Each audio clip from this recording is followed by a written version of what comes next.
Тогорочний пейзешат п'ятий фестивал руської культури «Червена ружа» у Руськім Керестуре буде отриманий від 24 по 26 юний, а новость того року же його част знова буду і «Odhuky z rovniny», де наступя музично-танечні секції društvog zo zmestov, u kotrih živ Rusnaci.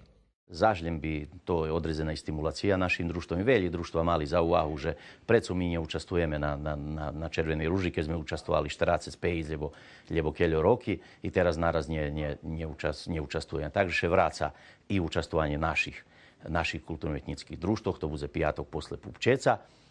Zmahanje za najkrašší hlas bude.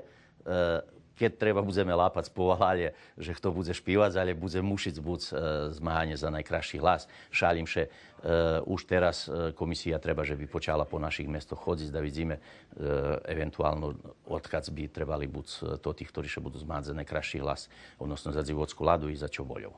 Sama organizacija festivala nie može prejsť bez počeškoscoh. Насамперед то фінансійні проблеми, бо ще іще не зна, з якими средствами odbor розполага, а ту і проблеми коло змісту, понеже того року на конкурс за нові композиції у забавним духу стигли бар з мало квалітетні твори, та тото змагання, вірojatno, не буде отримане.